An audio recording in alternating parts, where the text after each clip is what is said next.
সংযুক্ত আরব আমিরাতে 2 বছর ধরে নিয়মিত চেষ্টা অবশেষে মিলল বড় সাফল্য। আজমানে বসবাসরত বাংলাদেশি প্রবাসী আরিফুজ্জামান শুভ জিতেছেন 1 লাখ দিরহাম, যা বিগ টিকিট সিরিজ 289 এর কনসোলেশন প্রাইজ।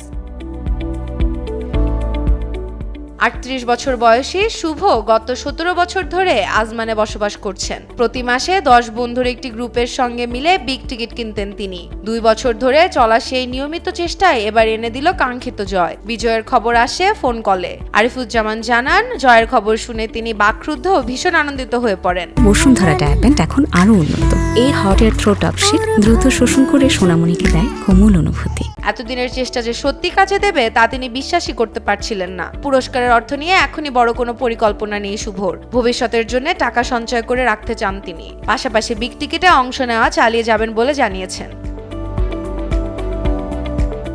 সিরিজ 289 এ মোট 5 জন জিতেছে 1 লাখ দিরহাম করে। তার মধ্যে আরেক বাংলাদেশি সবুজ মোহাম্মদ দেলোয়ার মুন্সিও রয়েছেন। সব মিলিয়ে এই ড্রয়ে দেওয়া হয়েছে 5 লাখ দিরহাম। আর সামনে আরো বড় সুযোগ, সেপ্টেম্বরে একজন জিতবেন 1,50,00,000 দিরহাম। পাশাপাশি থাকছে নগদ অর্থ, বিলাসবহুল গাড়ি ও 10 লাখ দিরহাম পর্যন্ত জেতার সুযোগ। Shrabani Chanda, Daily Sun.